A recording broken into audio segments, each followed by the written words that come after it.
Welcome dear rockets, कैसे हैं आप सभी। तो आज हम आपके लिए लेकर आए वॉकिंग डेड का सीजन 2। तो सीजन 2 की शुरुआत में दिखाते हैं कि कौन कौन सीडीसी से बचकर निकल चुके हैं। सीडीसी यानी कि सेंटर फॉर डिजीज कंट्रोल। सबसे पहले तो रिक, फिर उसकी वाइफ लॉरी, उनका बेटा कार्ल, रिक का दोस्त शेन, ग्लेन, जिस मरेल का भाई टेरल, ठीक है। उसके बाद टी डॉग, फिर डेल, एंड्रिया और आखिर में सोफी और उसकी माँ करोल। तो ये सारे लोग सीडीसी से निकलकर हाईवे पर आ रहे होते हैं, पर अचानक रास्ते में ढेर सारी गाड़ियां इधर उधर खड़ी दिखती हैं और इनके पीछे से आगे निकलना इनके लिए नामुमकिन सा हो जाता है। ये लोग उतरकर उन गाड़ियों में अपनी जरूरत की चीजें ढूंढने लग जाते हैं कि कहीं कुछ खाने पीने का मिल जाए तो बहुत बढ़िया हो जाएगा। टीडॉग उन कार से पेट्रोल निकालने लगता है। शेन को एक गाड़ी में वाटर कैंस मिलते हैं। सब कुछ बढ़िया चल रहा होता है, लेकिन अचानक बड़ी तादाद में ज़ॉम्बीज इनकी ओर आ जाते हैं। असल में ज़ॉम्बीज भी खाने की तलाश में यहाँ पर आ रहे हैं। अब इन्हें बिना कोई आवाज के चुपचाप आगे जाना होगा ताकि ज़ॉम्बीज का ध्यान इन पर ना जाए। इसीलिए सभी जगह जगह गाड़ियों के नीचे छुप जाते हैं। पर टी डॉग जो पेट्रोल निकाल रहा था,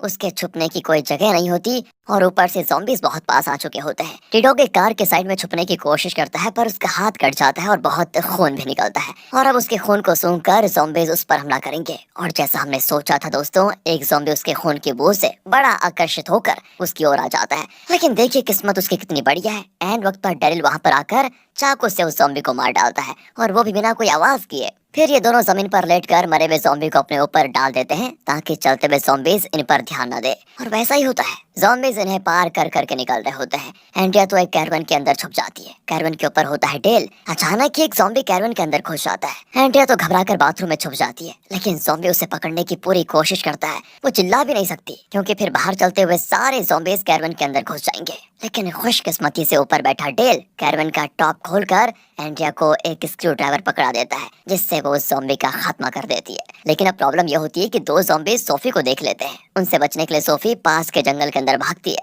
लेकिन ज़ॉम्बीज उसका पीछा करते ही रहते हैं। अब ये देखकर रिक भी उनके पीछे भागता है, और इससे पहले कि सोफी उनके हाथ लगे, रिक उसे फाइनली बचा लेता है। सोफी कहती है कि अपना गन निकाल कर उन्हें शूट कर दीजिए जल्दी। पर रिक कहता है कि शूट करेंगे तो तुम्हें याद नहीं है क्या, आवाज आएगी और बाकी ज़ॉम्बीज भी इसी तरफ आ जाएंगे, इसलिए हम नहीं शूट कर सकते। तुम यहीं पर सेफ रहो, मैं उन ज़ॉम्बीज को देख लूंगा। कहकर रिक उन ज़ॉम्बीज को अपनी तरफ आकर्षित करते हुए उन्हें दूसरी दिशा में लेकर जाता है। फिर बिना किसी आवाज के उन ज़ॉम्बीज का खात्मा करके सोफी को लेने के लिए वापस आता है। लेकिन दोस्तों, तब सोफी वहां पर नहीं होती। अचानक होता यह है कि चर्च की बेल बजती है। ये लोग चौंक कर उस दिशा में जाते हैं तो वाकई में वहां पर एक चर्च होता है। लेकिन ये क्या, चर्च के अंदर भी ज़ॉम्बीज होते हैं। वो उन ज़ॉम्बीज को मार कर बाहर आते हैं और फैसला करते हैं कि एक साथ मिलकर सोफी को ढूंढने से बेहतर ये होगा कि हम उसे अलग अलग दिशाओं में ढूंढे। तो एक तरफ रिक, कार्ल, शेन जंगल में ढूंढने जाते हैं। तभी एक हिरन को देखकर कार्ल बड़ा खुश होता है क्योंकि उसे हिरन बहुत ज्यादा पसंद होते हैं। तो वो उसके पास जाने लग जाता है कि तभी उस हिरन पर कोई गोली चलाता है। लेकिन होता यह है कि हिरन को लगकर वो गोली कार्ल को भी लग जाती है। तभी वहां पर वो शिकारी आता है जिसने हिरन को शूट किया था। वो कहता है कि मेरी जगह पास ही में वहां पर डॉक्टर है, आप लोग चलो मेरे साथ। तो वो कार्ल को उठाकर तुरंत उस डॉक्टर के पास लेकर जाते हैं। वो वहां पर फिर कार्ल का ट्रीटमेंट शुरू करते हैं और बताते हैं कि गोली हिरन को लगकर फिर इसको लग गई थी, इसलिए इसको ज्यादा चोट नहीं आई, बच जाएगा ये। लेकिन हाँ, ब्लड के पीसेस को निकालने के लिए ऑपरेशन करना होगा, जिसके लिए खून और दूसरे मेडिकल इक्विपमेंट्स, मेडिसिन, इन सब की जरूरत पड़ेगी। उसके बगैर तो ऑपरेशन होना बहुत ही मुश्किल है। और आता है कि देखिए, मैं शहर जाकर मेडिकल से सब कुछ लेकर आ जाऊंगा। शेन भी उसके साथ जाता है। दोस्तों, अब ये दोनों शहर जाने वाले हैं जो अब ज़ॉम्बीज से भरा पड़ा है। बताओ कैसे करेंगे। बेटी जिसका नाम मैगी है, वो कहती है कि मैं आपकी वाइफ को इन्फॉर्म कर दूंगी, आप चिंता मत कीजिएगा, आप बस जगह बताइए। फिर वो उस जगह पर जाकर लॉरी को बताती है कि अरे आपका बेटा घायल है, जल्दी चलिए, रिक ने मुझे यहाँ पर भेजा है। पर डेरिल लॉरी को जाने से रोक देता है कि नहीं नहीं, हम इस औरत को जानते तक नहीं है, इसके साथ तुम मत जाओ, कहीं कुछ गड़बड़ हो गई तो। पर लॉरी उसकी बात नहीं सुनती क्योंकि उसे अपने बेटे की बड़ी फिक्र होती है। वो तुरंत मैगी के साथ चल देती है। फिर डेरिल और बाकी लोग हाईवे पर पहुंचते हैं। टी डॉग बहुत घायल हो चुका था और उसका खून रुकने का नाम ही नहीं लेता। इतने में यहाँ मैगी लॉरी को लेकर अपने घर पर आ जाती है। अपने बेटे की हालत देखकर लॉरी बहुत ज्यादा रोती है कि बेटा ये तुम्हें क्या हो गया। पर बहुत देर बाद भी शेन और शिकारी नहीं लौटते। अगर वो मेडिसिन और इक्विपमेंट्स नहीं लेकर आए तो कार्ल को बचाना नामुमकिन हो जाएगा। रिक भी शहर जाने की सोचता है, लेकिन कार्ल को खून देने की वजह से वो थोड़ा कमजोर हो गया था और इस हालत में वो जा नहीं सकता। तो अब लॉरी कहती है कि मैं जाऊंगी, पर रिक उसे विश्वास दिलाता है कि अरे हम कुछ देर और वेट करेंगे, शेन और शिकारी जरूर वापस आ जाएंगे। यहाँ टी-डॉग की हालत बद से बदतर हो रही थी, तो वो उसको भी लेकर डॉक्टर के पास आ जाते हैं। वहाँ पर शिकारी की वाइफ टी-डॉग का इलाज करती है अच्छे से। तो अब रिक, उसकी फैमिली और बाकी सारे लोग डॉक्टर के घर पर ही हैं। दोस्तों, ये घर एक बड़े खेत के बीचों बीच है और जरा सेफ जगह मालूम होती है, इसलिए सभी थोड़ा रिलैक्स करते हैं कि चलो सब बढ़िया है। लेकिन अगर थोड़ी देर में कार्ल का ऑपरेशन नहीं हुआ तो बेचारा मर सकता है। मेडिसिन और इक्विपमेंट्स का और इंतजार करेंगे तो कार्ल जरूर मर जाएगा। इसलिए डॉक्टर कहते हैं कि मैं उन चीजों के बिना ही ये ऑपरेशन करूंगा ताकि बच्चे के बचने के कुछ तो चांसेस होंगे। अगर अभी ऑपरेशन नहीं किया गया तो ये नहीं बचेगा। पर पत्थर रखकर वो ऑपरेशन के लिए हाँ कर देते हैं। डॉक्टर ऑपरेशन शुरू करने वाले होते हैं कि तभी बाहर गाड़ी की आवाज आती है। Oh my God. खुशकिस्मती से शेन मेडिकल की सारी चीजें लेकर लौट आता है, लेकिन उसके साथ शिकारी नहीं होता। शेन बताता है कि रास्ते में वो ज़ॉम्बीज़ के हाथों फंस गया और बेचारा मर गया। सुनकर सभी बड़े दुखी होते हैं। तो डॉक्टर ऑपरेशन शुरू करते हैं जो सफल होता है और कार्ल बच जाता है। अब शेन बाथरूम में जाकर अपने आप को देखता है तो उसके सर पर एक जगह पर बाल नहीं होते। लगता है किसी ने बालों का एक गुच्छा पकड़कर खींच निकाला था। और यहाँ फ्लैशबैक में दिखाते हैं कि असल में शिकारी और शेन जहाँ मेडिसिन लेने के लिए गए थे वो जगह बिल्कुल ज़ॉम्बी से भरी हुई थी, जिन्होंने इन दोनों पर हमला भी किया।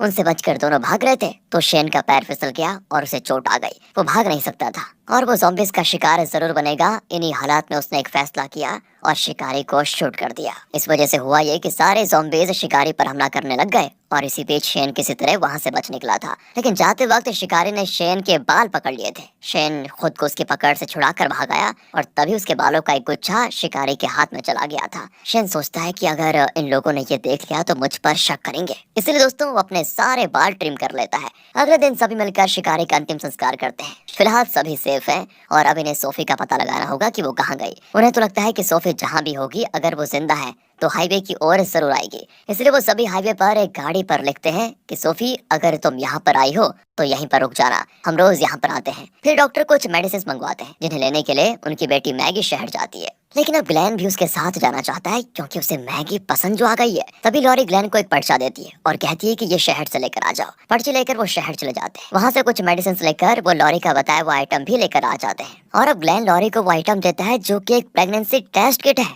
लॉरी उससे चेक करती है तो पता चलता है वो प्रेग्नेंट है और उसके पेट में शेन का बच्चा है। और ये बात सिर्फ लॉरी और ग्लेन ही जानते हैं। इसी बीच डैरेल डॉक्टर का घोड़ा लेकर सोफी को ढूंढने निकल जाता है। ढूंढ रहा होता है तभी एक नदी के पास सोफी की गुड़िया दिखती है तो वो समझ जाता है कि जरूर सोफी यहीं आसपास कहीं होगी। पर अचानक वहाँ पर बहुत सारे पक्षी उड़ने लगते हैं और एक सांप भी सामने आ जाता है। इसी हलचल की वजह से घोड़ा थोड़ा घबरा कर डैरेल को नीचे गिरा देता है। इस तरह डैरेल का क्रॉसबो और तीर सारे गिरकर बिखर जाते हैं। उनमें से होता यह है कि एक तीर डैरेल की कमर पर लगकर दूसरी तरफ से बाहर निकल रहा होता है। वो दर्द के मारे बहुत तड़पता है। अगर वो तीर निकालेगा तो बहुत खून बह जाएगा, इसीलिए वो कमर पर एक कपड़ा बांधकर ऊपर चढ़ने की कोशिश करता है, लेकिन गिरकर वो आधी बेहोशी की हालत में होता है। फिर जब डैरेल को होश आता है तो उसके पास ज़ॉम्बीज़ होते हैं। डैरेल उनसे बहुत लड़ता है। एन वक्त पर उसे अपना क्रॉसबो मिल जाता है, लेकिन बिना तीर के वो ज़ॉम्बीज़ को नहीं मार सकता और सारे के सारे तीर न जाने कहाँ कहाँ बिखरे पड़े होंगे। उन्हें ढूंढने का वक्त भी डैरेल के पास नहीं होता और तब वो अपनी कमर पर लगे तीर को निकालकर उसे क्रॉसबो में लोड करके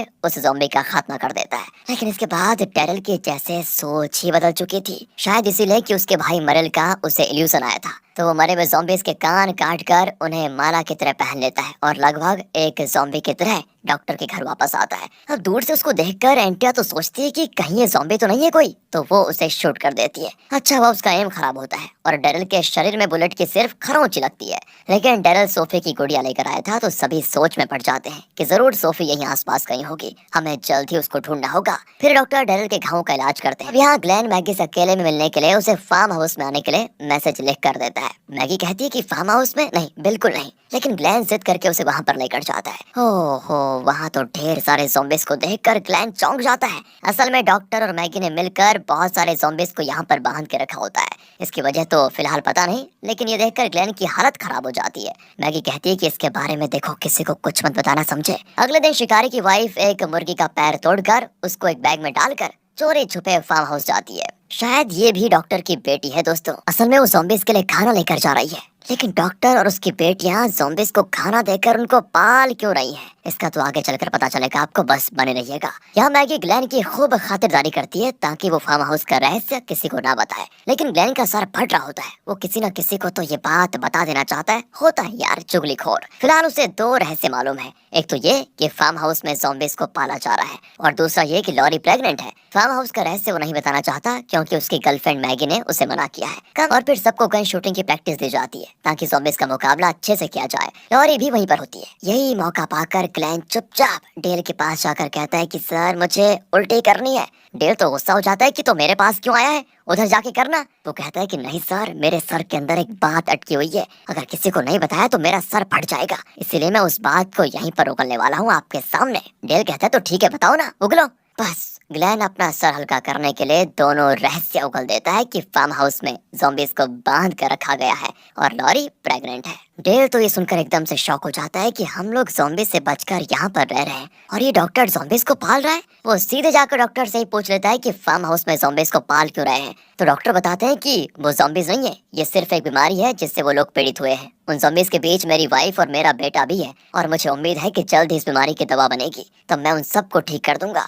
ये सुनकर डेल की बोलती बंद हो जाती है। वो सीधे लॉरी के पास जाता है और कहता है कि मैं जानता हूँ तुम प्रेग्नेंट हो, तुम रिक को चुपचाप जाकर सच बता दो, कितने दिन इसको छुपा कर रखोगी। पर लॉरी उसकी बात नहीं सुनती और ग्लेन के पास जाकर शहर से अबॉर्शन टैबलेट्स लाने के लिए कहती है। वो भी मैगी के साथ शहर के मेडिकल में जाता है, पर वहाँ एक ज़ॉम्बी मैगी पर हमला कर देता है। एन वक्त पर ग्लेन उस ज़ॉम्बी को मारकर मैगी को बचा लेता है। फिर वो लॉरी को अबॉर्शन टैबलेट्स ला कर देता है। वो भी टैबलेट्स खाती है, लेकिन अचानक उसे लगता है कि ये गलत है। वो सारे टैबलेट्स उगलने लग जाती है। तभी रिक वहाँ पर आ जाता है और टैबलेट्स को देखकर पूछता है कि ये क्या खा रही हो तुम। वो कहती है कि मैं प्रेग्नेंट हूँ, लेकिन ज़ॉम्बीज़ की दुनिया में मैं अपने बच्चे को जन्म नहीं देना चाहती। रिक कहता है कि अरे कैसी बात कर रही हो, मैं अपने बच्चे की सुरक्षा करूंगा, तुम इससे अबॉर्ट मत करो। और तब लॉरी पता है क्या कहती है, ये तुम्हारा नहीं है, शेन का बच्चा है। रिक की तो सारी सांसें अटक जाती है। वो कहता है क्या। बस दोस्तों, इसके बाद रिक को सारी बातें पता चल जाती है कि मेरी वाइफ कैसी है, लेकिन यहाँ पर कुछ ज्यादा बवंडर नहीं होता। आगे हम देखते हैं ग्लेन सभी को फार्म हाउस के ज़ॉम्बीज़ के बारे में बता देता है। शेन तो बिल्कुल आग बबूला हो जाता है कि इतने सारे ज़ॉम्बीज़ यहाँ होंगे तो हम यहाँ सेफ कैसे रहेंगे, या तो सारे ज़ॉम्बीज़ को खत्म करना होगा या फिर हम सबको यहाँ से निकल जाना होगा। डॉक्टर से मिलने जाता है, पर डॉक्टर साफ साफ कह देते हैं कि उन ज़ॉम्बीज़ के बीच मेरी वाइफ और मेरा बेटा भी है, उन्हें और बाकी ज़ॉम्बीज़ को मार डालने की परमिशन मैं तुम्हें नहीं दूंगा। वो बीमार है और दवा मिलते ही सब ठीक हो जाएंगे। रिक तो डॉक्टर को बहुत समझाता है कि सीडीसी में जहाँ इसकी दवाई बननी चाहिए वहाँ कोई है नहीं, सब मर चुके हैं। आप किस उम्मीद में जी रहे हैं कि वहाँ पर कोई दवाई बना रहा होगा, कोई नहीं है वहाँ पर। जो ज़ॉम्बीज़ आपने कैद करके रखे हुए हैं वो बीमार नहीं है, मर चुके हैं डॉक्टर, मरने के बाद ही वो ज़ॉम्बीज़ बने हैं। पर डॉक्टर उसकी एक नहीं सुनना चाहते कहते। फिर एक शेन के पास जाता है तो वो पूछता है कि बूढ़ा क्या बोल रहा था, जरा ज़ॉम्बीज़ को मारेगा वो या नहीं। रिक कहता है कि उन ज़ॉम्बीज़ में डॉक्टर की वाइफ और बेटा है और डॉक्टर को लगता है कि इस बीमारी की दवा जरूर बनेगी तो वो ठीक हो जाएंगे। शेन कहता है तो ठीक है,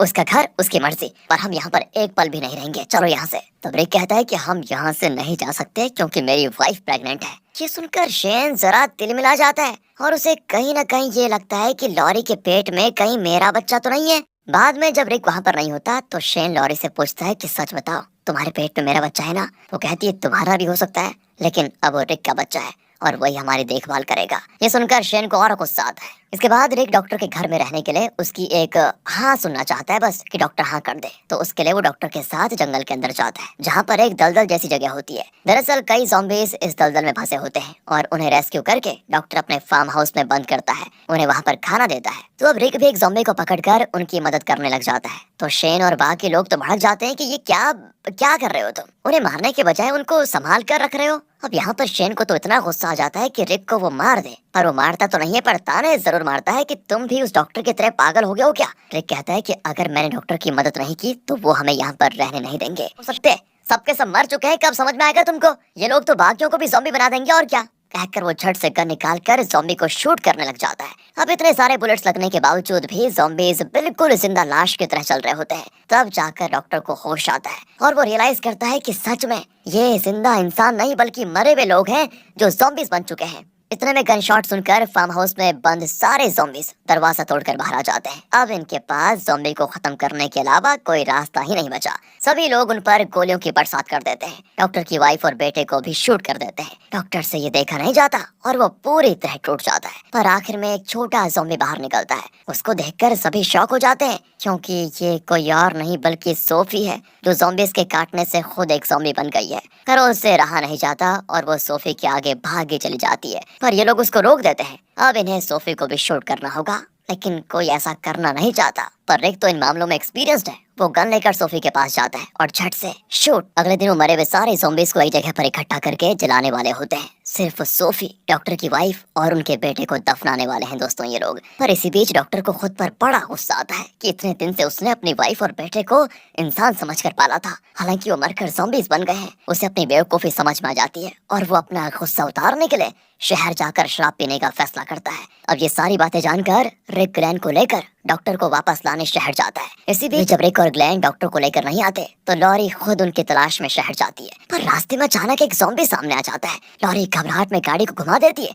ओह, गाड़ी उलट जाती है दोस्तों। ज़ॉम्बी इस गाड़ी का ग्लास तोड़कर अंदर आने लगते हैं, लेकिन लॉरी उनसे बचकर निकल जाती है और शहर की ओर पैदल चलती है। पर जब शेन को पता चलता है कि लॉरी अकेली गाड़ी लेकर गई तो वो भी उसके पीछे चला जाता है और रास्ते में उसको फाइनली लॉरी मिल जाती है। वो कहती है तुम अभी गाड़ी निकालो, हमें रिक, ग्लेन और डॉक्टर को वापस लाना होगा। तो पता है इस पर शेन झूठ बोलता है। अरे क्या बात कर रही हो, वो तीनों तो कब के लौट भी आए हैं, वहाँ सब तुम्हें ढूंढ रहे हैं, चलो वापस। उस पर विश्वास करके लॉरी भी उसके साथ चली जाती है और जब उसे पता चलता है कि शेन ने झूठ बोला तो वो शेन पर भड़क जाती है। सभी बड़ी टेंशन में होते हैं कि न जाने रिक, ग्लेन और डॉक्टर का क्या हुआ होगा। दूसरी ओर शहर में रिक और ग्लेन डॉक्टर को ढूंढ लेते हैं, जो कि एक बार में बैठकर पी रहा होता है। रिक उन्हें बुलाता है तो वो कहते हैं कि मैं अपनी वाइफ और बेटे के पास जाना चाहता हूँ, अब मैं जिंदा नहीं रहना चाहता।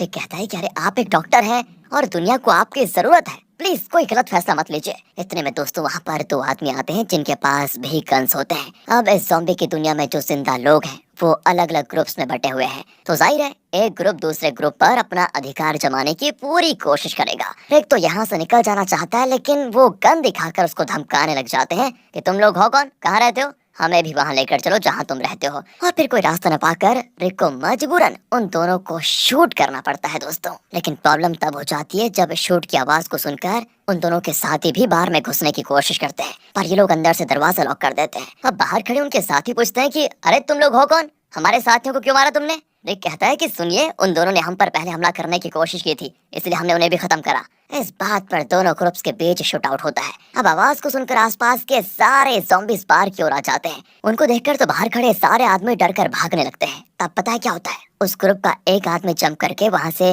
भागने की कोशिश करता है, लेकिन उसका पैर एक मेटल वायर में फंस जाता है और वो दर्द से तड़प रहा होता है वहां पर। उसके साथी भी उसको छोड़कर चले जाते हैं। पर देखिए दोस्तों, रिक को वो उस आदमी को बचाकर अपनी गाड़ी में वापस लेकर आ रहा होता है और उस दूसरे ग्रुप के घायल आदमी को लेकर आ जाते हैं। उसकी आंखें बंदी भी होती हैं ताकि उसे यहाँ का रास्ता पता ना चले। जैसे उसके पैर का घाव ठीक होगा उसे ये हाईवे पर कहीं छोड़ देंगे, तब वो कहीं जाए उसकी मर्जी। यह है दोस्तों इन लोगों का प्लान। डॉक्टर का दिल भी अब जरा हल्का हो जाता है क्योंकि वो मरने के इरादे से शहर गया था, लेकिन रिक उसको बचाकर वापस लेकर आ गया। इसलिए वो रिक और उसके साथियों को फाइनली अपने घर में रहने की परमिशन दे देता है। और दोस्तों जब उस दूसरे ग्रुप के आदमी का घाव ठीक हो जाता है तो उसे हाईवे पर कहीं दूर छोड़ने के लिए रिक और शेन जाते हैं। तब रिक शेन को सीधे सीधे कह देता है कि देखो, मुझे पता है कि जब मैं यहाँ पर नहीं था तो तुम्हारे और लॉरी के बीच संबंध बने थे और किसी ने लॉरी को बताया था कि मैं मर चुका हूँ, इसलिए वो तुम्हारे साथ क्लोज हुई। पर देखो, मैं साफ साफ कह रहा हूँ, अब मैं आ चुका हूँ, इसलिए रिक्वेस्ट कर रहा हूँ, प्लीज उसे परेशान मत करो। उसके पेट में अगर तुम्हारा बच्चा भी है तो मैं ही उसका बाप हूँ।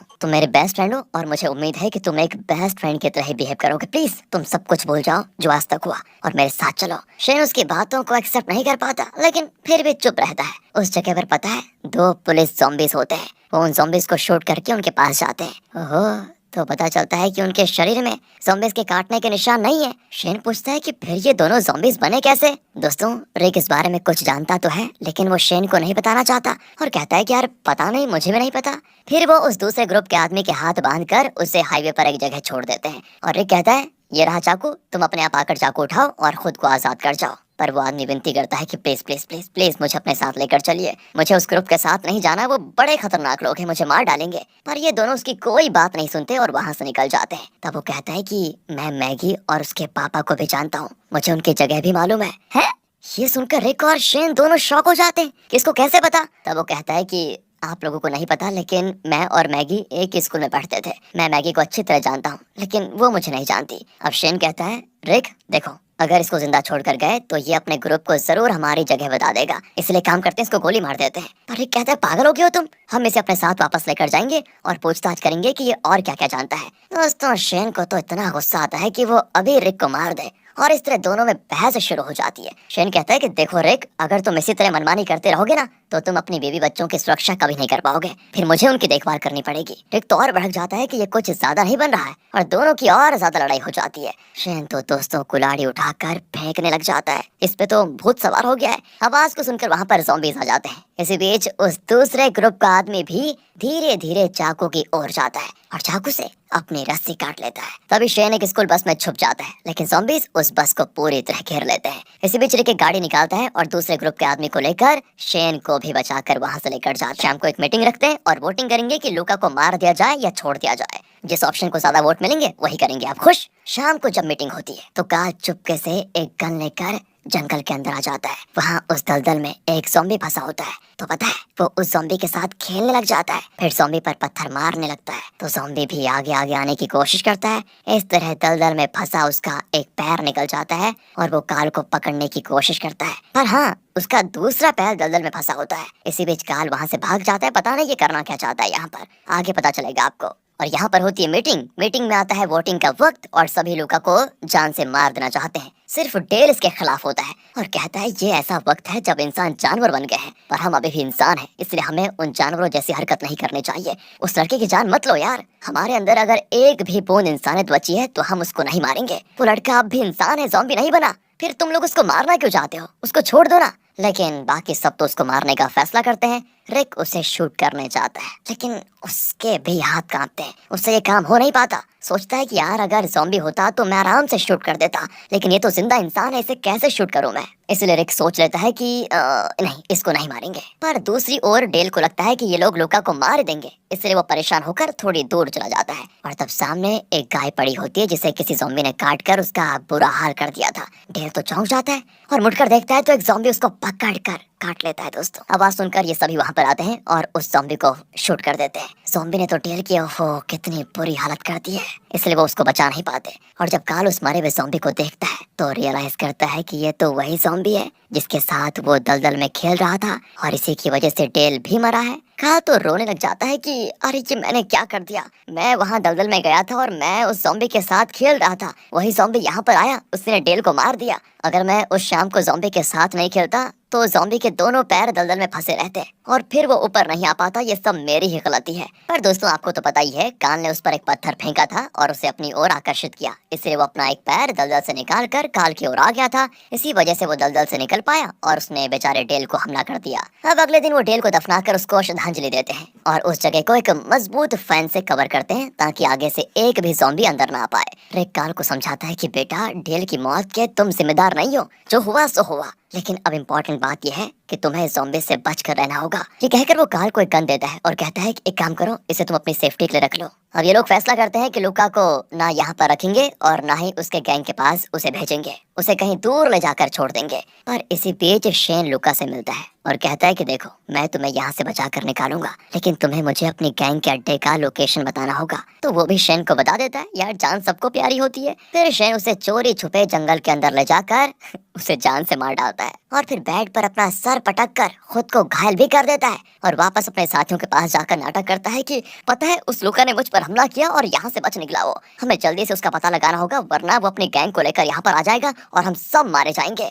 फिर दोस्तों, सभी लूका को ढूंढने में लग जाते हैं। शेन और रिक एक जगह ढूंढ रहे होते हैं तो डैरिल और ग्लेन लूका को दूसरी ओर ढूंढ रहे होते हैं और तभी लूका ज़ॉम्बी बनकर इनके सामने आ जाता है। वो उसे मार डालते हैं। फिर उसकी बॉडी पर चेक करते हैं तो इनको पता चलता है उसमें किसी के काटने के निशान नहीं है। तो फिर ये ज़ॉम्बी कैसे बन गया, सोचने वाली बात है। इतना ही नहीं, किसी ने इसकी गर्दन तोड़ी है जिसकी वजह से ये मर गया था। अब दोस्तों, इसको मारने के पीछे शेन का प्लान ये था कि इसे ढूंढने के बहाने वो रिक को अलग में ले जाकर खत्म कर देगा। मतलब वो रिक को मारना चाहता है। और जब ये दोनों थोड़ी दूर जाते हैं तो शेन रिक पर गन तान कर कहता है, तुम वापस क्यों आए हैं? तुम्हारी बेबी और मेरा अच्छा चल रहा था, तुम वापस क्यों आ गए? तुम्हारे आने के बाद मेरा सब चैन सब बर्बाद हो गया। तुम मर क्यों नहीं जाते? जिंदा क्यों लौट आए तुम? रिक तो समझ जाता है कि अब इससे बचने का एक ही रास्ता है। वो अपनी दोस्ती के बारे में बातें करते हुए शेन के पास जाता है और झट से उसे चाकू से मारकर खत्म कर देता है दोस्तों। लेकिन तभी काल वहाँ पर आता है और वो रिक पर गन तान देता है। रिक कहता है कि बेटा काल, ये खेलने का वक्त नहीं है, गन नीचे करो। पर काल नहीं मानता, शूट कर देता है दोस्तों। रिक घबरा जाता है, लेकिन फिर पता चलता है कि असल में काल ने शेन को शूट किया था क्योंकि वो ज़ॉम्बी बनकर रिक पर हमला करने वाला था। लेकिन यहाँ पर कंफ्यूजन तो यह है कि शेन को किसी ज़ॉम्बी ने काटा नहीं, फिर ये ज़ॉम्बी कैसे बना? लगता है इसका जवाब रिक जानता है। पर वो बिना कुछ कहे काल को लेकर चला जाता है दोस्तों। पर ये दोनों नहीं जानते कि इनके पीछे ज़ॉम्बीज़ की सेना आ रही है। सेना दोस्तों, सेना। असल में सीजन 1 में रिक जब शहर आता है तो वहाँ एक बड़ी बिल्डिंग पर एक हेलीकॉप्टर का रिफ्लेक्शन देखता है और वो उस हेलीकॉप्टर के साथ कम्युनिकेट करने की कोशिश भी करता है। इस दौरान वो ज़ॉम्बीज़ के बीच फंस जाता है और एक टैंक में छुप जाता है। लेकिन असल में उस हेलीकॉप्टर की आवाज को फॉलो करते हुए सारे ज़ॉम्बीज़ उसी दिशा में आने लगे थे और अब वही ज़ॉम्बीज़ इनके पीछे आ रहे हैं। असल में उन्होंने काल का गन शॉट सुना और इनके पीछे आने लग गए। यानी अब सारे ज़ॉम्बीज़ डॉक्टर के घर की ओर ही आ रहे हैं, जिसे ये लोग अभी तक सेफ समझ रहे थे, ये अनसेफ होने वाला है। अब यहाँ डैरल और ग्लेन सभी को बताते हैं कि हमें तो लगता है कि शेन हमारी पीठ पीछे अकलती पे अकलती कर रहा है। उसने कहा था कि लूका उस पर हमला करके यहाँ से बच निकला, पर लूका तो यहाँ पर ज़ॉम्बी बन के घूम रहा था। जरूर शेन कोई खतरनाक प्लान बना रहा है। ये सुनकर तो लॉरी परेशान हो जाती है, क्योंकि रिक अभी अभी शेन के साथ ही गया था और काल भी गायब है। लेकिन तभी वो ज़ॉम्बीज़ की सेना को घर की ओर आते देखते हैं। बस अब या तो इनको ये जगह छोड़नी पड़ेगी या इन सारे ज़ॉम्बीज़ का सामना करके इन्हें खत्म करना होगा। पर डॉक्टर का परिवार पीढ़ी दर पीढ़ी इस जगह पे रह रहा है और वो इस जगह को किसी भी हालत में छोड़ना नहीं चाहते। तो बाकी लोग भी फैसला करते हैं कि देखो देखो जितना हो सके ज़ॉम्बीज़ से लड़ेंगे, बाकी देख लेंगे। वो गाड़ी में घूमते हुए ज़ॉम्बीज़ को चारों ओर शूट कर जाते हैं। रिक और काल उनसे बचकर भाग रहे होते हैं। फिर वो ज़ॉम्बीज़ को फार्म हाउस की ओर अट्रैक्ट करके उन्हें अंदर बंद कर देते हैं और आखिर में फार्म हाउस को जला देते हैं। पर ज़ॉम्बीज़ की तादाद बहुत बड़ी होती है, वो बड़ी तादाद में आते ही रहते हैं। तो अब यहाँ से निकलने के अलावा इनके पास कोई रास्ता नहीं बचा। सभी अलग अलग गाड़ियों में हाईवे की ओर जाते हैं। एक दूसरे को साथ लेकर जाने का टाइम भी नहीं होता इनके पास। तो एक बड़ी मुश्किल से डॉक्टर को समझाता है कि प्लीज यहाँ रहकर ज़ॉम्बी का शिकार बनने से बेहतर तो आप हमारे साथ चलिए, हमें आपकी मदद की जरूरत है प्लीज। डॉक्टर भी मान लेते हैं और रिक उन्हें अपने साथ एक गाड़ी में लेकर चल जाता है। इस तरह सभी निकल जाते हैं। सिर्फ एंड्रिया बेचारी वहाँ पर फंस जाती है, लेकिन वो ज्यादा से ज्यादा ज़ॉम्बीज़ को खत्म कर देती है। पर कब तक कर पाती बेचारी, वो बहुत देर तक टिक नहीं पाती। सुबह होते ही सभी हाईवे पर मिलते हैं। रिक बता देता है कि मैंने शेन को मार डाला क्योंकि वो हमारे पीठ पीछे हमें धोखा दे रहा था। अब डैरल बताता है कि एक मिनट, लूका को शेन ने मार डाला, उसे किसी ज़ॉम्बी ने नहीं काटा, फिर वो अपने आप ज़ॉम्बी कैसे बन गया? पर रिक इसका ठीक से जवाब नहीं देता तो लॉरी कहती है कि तुम जरूर कुछ जानते हो रिक, हमें भी बताते क्यों नहीं? रिक कहता है कि सुनो, अगर सच जानोगे ना तो डर जाओगे। पर डैरल तो छोड़ने वाला नहीं था और कहता है कि अगर तुम हमें सब कुछ नहीं बताओगे तो हम तुम्हारे साथ कतई नहीं आएंगे। और तब रिक सच बताना शुरू करता है। असल में सीजन 1 में सीडीसी के डॉक्टर जेनर ने रिक के कान में कुछ कहा था, आपको याद होगा दोस्तों। जेनर ने ये कहा था कि फिलहाल धरती पर सारे इंसानों के शरीर में ज़ॉम्बी वायरस फैल चुका है। शुरू में तो ज़ॉम्बी के काटने से इंसान ज़ॉम्बी बनते थे, लेकिन अब हालात वैसे नहीं रहे। हम सबके शरीर में ज़ॉम्बी वायरस आ चुका है। अगर हम नॉर्मली मर जाएं या किसी एक्सीडेंट में मर जाएं तो हमारे अंदर का ज़ॉम्बी वायरस एक्टिवेट हो जाएगा और वो हमारे शरीर को पूरी तरह फिर कंट्रोल करेगा और आखिर में हम सभी एक ज़ॉम्बी बन जाएंगे। इसीलिए जब शेन ने लूका को मार डाला तो उसके शरीर में जो ज़ॉम्बी वायरस था उसने उसे एक ज़ॉम्बी बना दिया। उसी तरह जब रिक ने शेन को मार डाला तो वो भी ज़ॉम्बी बन गया, जिसे काल ने शूट कर दिया था। मतलब हम सबकी बॉडी में ज़ॉम्बी वायरस है। बस दोस्तों, अब सबके दिल में डर बैठ जाता है कि हम बिना कुछ किए यूं ही बैठे बैठे मर गए तो भी ज़ॉम्बी बन जाएंगे। ये कैसी जिंदगी है यार? गाड़ी में पेट्रोल भी नहीं है, भूख भी लगी हुई है और खाना भी नहीं है। हम करें तो करें, क्या करें? इस तरह हिम्मत हार कर सभी बड़बड़ा रहे होते हैं कि अब करना क्या है। तो रिक चढ़कर कहता है कि ये क्या लगा रखा है तुम लोगों ने? मातम मनाने से कुछ नहीं होने वाला, हमें आगे की सोचनी होगी, तो चुपचाप बैठे रहो अभी। और सुनो, जो लोग हिम्मत हार चुके हैं और सोचते हैं कि हमारा अब कुछ नहीं हो सकता, वो लोग इस ग्रुप को छोड़कर जा सकते हैं। तुम्हारा डिसीजन है। अब तक तुम लोगों ने जो देखा वो सिर्फ ट्रेलर था। मेन पिक्चर में इससे भी खतरनाक चीजें हमारा वेट कर रही है। जो लोग रियलिटी को फेस करने की हिम्मत रखते हैं वही लोग इस ग्रुप में रहे, बाकी सब निकल जाए। ये सुनकर सभी के सभी चुप हो जाते हैं। लगता है अब रिक को ही इस ग्रुप को गाइड करना पड़ेगा और इन्हें सेफ जगह पहुंचाकर इनकी जान बचानी होगी। डॉक्टर के फार्म हाउस में एंड्रिया ज़ॉम्बी से डट कर लड़ रही होती है, अभी भी दोस्तों, हाँ अभी भी। लेकिन उसके सारे बुलेट्स खत्म हो जाते हैं, पर ज़ॉम्बीज़ उसे नहीं छोड़ते। तभी हुडी पहना हुआ कोई ज़ॉम्बी को मारकर एंड्रिया को बचाता है। उसके साथ 2 ज़ॉम्बी होते हैं जिनके हाथ नहीं होते। उस इंसान ने उन दोनों ज़ॉम्बीज़ को चेन से बांधकर अपने साथ रखा होता है। लगता है वो इन ज़ॉम्बी को कुत्तों की तरह वॉकिंग लेकर जा रहा है। यहाँ रिक को दिखाते हैं जो गहरी सोच में होता है कि यार अब आगे क्या करना है, कैसे अपनी और इन लोगों की जान बचाऊं।